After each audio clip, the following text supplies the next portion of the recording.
sejarah mulai munculnya ilmu kalam. Pertama, Nabi sebagai panutan segala masalah umat. Pada saat Nabi Muhammad masih hidup, tidak ada masalah yang tidak bisa diselesaikan, sekalipun itu termasuk masalah yang besar. Sebab dulu ketika ada masalah dan para sahabat bertanya kepada Nabi untuk meminta jalan keluar, dan di saat itulah Nabi memberikan fatwa kepada para sahabat, dan dengan fatwa itu pula masalah tersebut dapat diselesaikan. Awal kekhalifahan dipimpin oleh Nabi Muhammad SAW, di mana semua permasalahan akan diselesaikan oleh Nabi. Kemudian ketika Nabi wafat, kekhalifahan digantikan oleh Abu Bakar As-Siddiq dengan persetujuan kaum Muhajirin dan kaum Ansor, di mana saat pemerintahan Abu Bakar belum ada hal yang serius tentang perbedaan pendapat dalam umat Islam.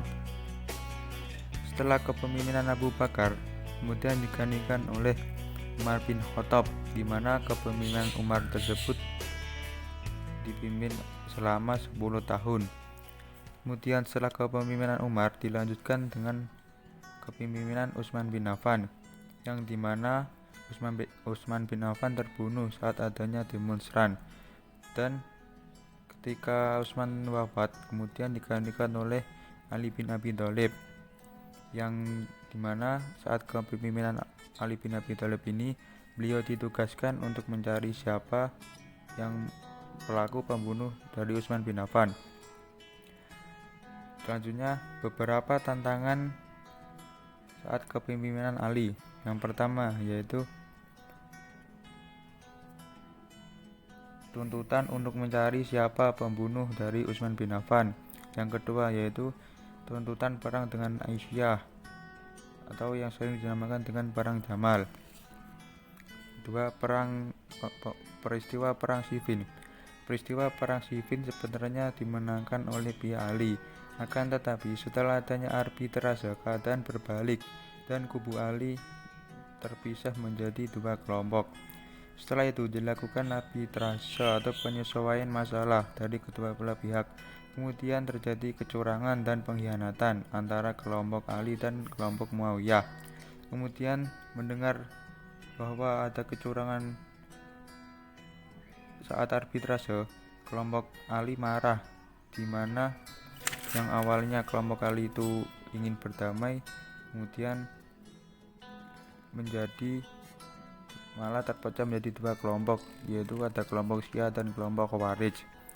Setelah kecurangan itu, kemudian kekhalifahan pindah ke tangan Muawiyah, yang seterusnya digantikan oleh keluarganya secara turun-menurun. Ada ayat yang membahas tentang perpecahan umat, yaitu Quran Surah Al-Mu'minun ayat 51 dan 52. Selanjutnya ada perebutan kekuasaan yang menjalar pada agama dan syariat Islam. Yang pertama ada permasalahan perebutan kekuasaan. Yang kedua, pembelaan dan pengukuhan eksistensi kekuasaan yang dimiliki. Yang ketiga, munculnya beberapa hadis palsu. Selanjutnya ada penyebab munculnya ilmu kalam, yaitu pertama, fanatisme golongan. Yang kedua, pemahaman terhadap keagamaan. Yang ketiga, perpolitikan. Dan yang keempat, menguatkan argumen. Aliran Khawarij. Kata Khawarij berasal dari bahasa Arab, yaitu khoroja, yang artinya keluar, memberontak, dan timbul.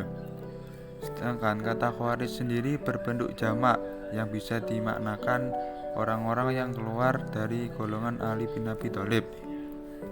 Sedangkan Khawarij sendiri secara istilah yang dimaksud ialah Khawarij adalah suatu kelompok atau aliran yang keluar dari kekhalifahan Ali bin Abi Thalib karena tidak sepakat dengan Ali saat menerima tawaran arbitrase dari kelompok Muawiyah yang mengakibatkan kekalahan kelompok Ali saat perang Siffin.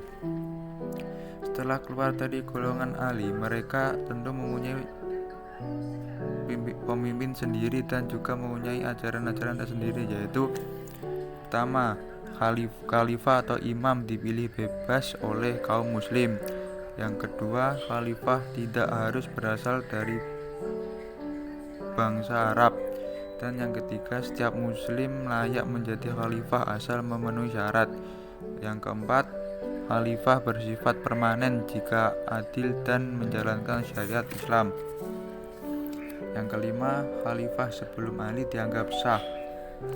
Yang keenam, khalifah Ali dianggap sah, tapi setelah peristiwa arbitrase dianggap menyeleweng. Yang ketujuh, Muawiyah, Amr bin As, dan Abu Musa al-Asy'ari dianggap kafir. Yang kedelapan, pasukan perang Jamal yang melawan Ali juga dianggap kafir. 9, orang berdosa besar dianggap kafir. Yang ke-10, setiap muslim harus berhijrah dan bergabung dengan golongan mereka. Yang 11, muslim harus menghindar dari perpisahan yang menyelewengkan. Yang ke-12, wa'ad wal wa'id, yaitu janji dan ancaman, di mana yang baik akan diberikan janji surga dan orang yang kafir atau menyeleweng akan mendapat ancaman neraka. Yang ke-13, amar ma'ruf nahi munkar. Yang ke-14, memalingkan ayat-ayat mustasyabihat.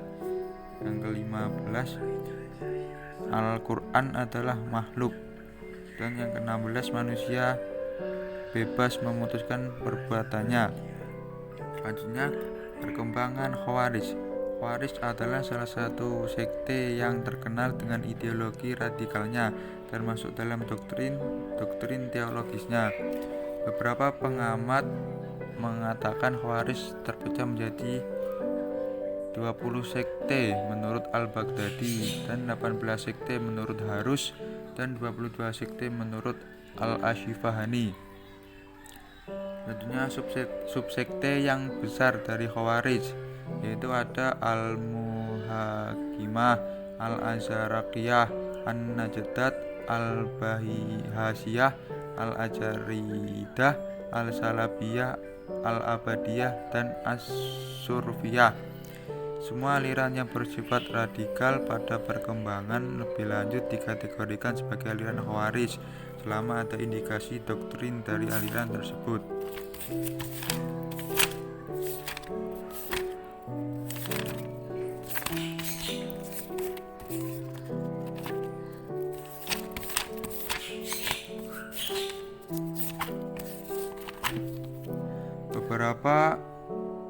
Beberapa aliran Khawarij sampai masa kini, yaitu yang pertama, mudah mengkafirkan orang yang tidak satu golongan dengan mereka. Yang kedua, Islam yang benar adalah Islam yang mereka pahami dan amalkan. Yang ketiga, orang-orang Islam yang tersesat dan menjadi kafir perlu dibawa kembali ke Islam yang sebenarnya. Yang keempat, pemerintahan dan ulama tidak sepaham dengan mereka, maka mereka memilih pemimpin dari golongan. Dan yang kelima, mereka bersifat fanatik dalam sepaham dan tidak segan dalam menggunakan kekerasan untuk mencapainya. Aliran Murji'ah. Murji'ah sendiri berasal dari kata irja atau arja'a, yang artinya menunda, penangguhan, dan harapan. Kata arja'a sendiri bermakna memberikan harapan kepada pelaku dosa untuk memperoleh ampunan Allah. Arja'a juga dapat diartikan bahwa dosa dan amal seseorang yang dilakukan tergantung dengan keimanannya di sisi Allah, atau Allah yang memutuskan. Maka Murji'ah yaitu golongan orang-orang yang menunda kejelasan kedudukan orang yang berdosa atau bersengketa.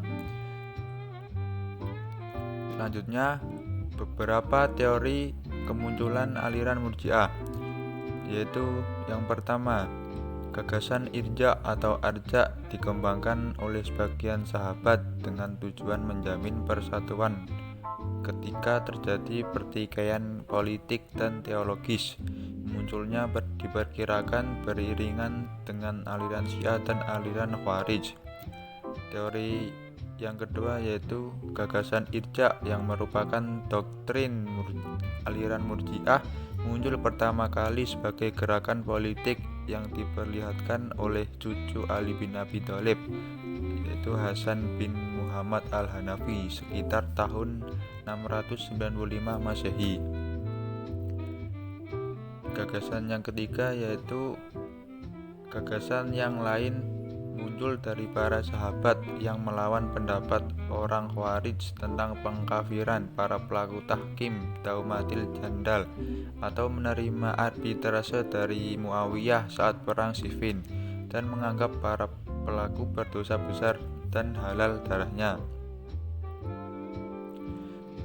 Doktrin-doktrin pokok aliran Murji'ah.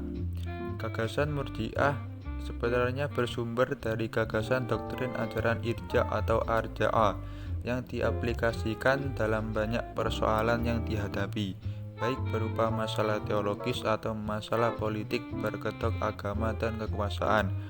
Berikut beberapa pendapat tokoh tentang doktrin-doktrin aliran Murji'ah, yaitu yang pertama menurut Montgomery Watt, diantaranya penangguhan keputusan terhadap Ali dan Muawiyah hingga Allah memutuskannya di akhirat kelak.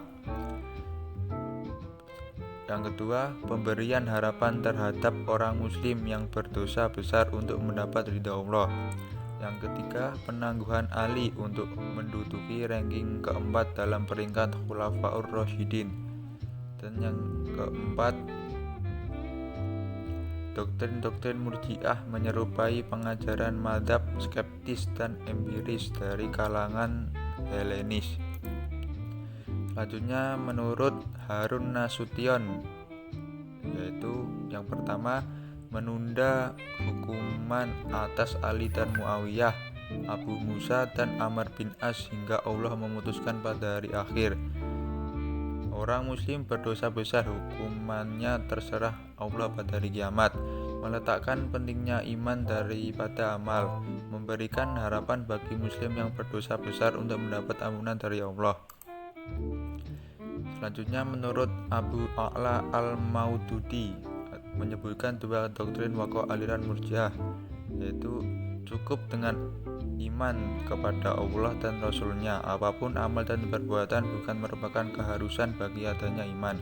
Dengan ini berperilaku apapun seorang mukmin tetap dia dalam keadaan iman kecuali murtad. Selama masih ada iman di dalam hati, setiap maksiat tidak bisa mendatangkan madarat atau gangguan terhadap seseorang. Untuk mendapatkan ampunan manusia cukup menjaga dari menyekutukan Allah dan meninggal dalam agama tauhid. Selanjutnya, menurut Muhammad Imaroh ada 12 sekte dalam aliran Murji'ah, yaitu ada sekte Jahmiyah, As-Salihiyah, Al-Yunusiyah, Asy-Syamriyah, Asy-Syaubaniyah, Al-Ghailaniyah, An-Najariyah, Al-Hanafiyah, Asy-Syabibiyah, Al-Mu'aziyah, Al-Murisyah, dan Al-Karimiyah. Kelompok-kelompok ekstrim dalam sekte Murji'ah, yaitu ada 4 kelompok. Yang pertama ada Jahmiyah, ada Salihiyah, Yunusiyah, dan Hasaniyah. Sekian penjelasan dari saya. Assalamualaikum warahmatullahi wabarakatuh.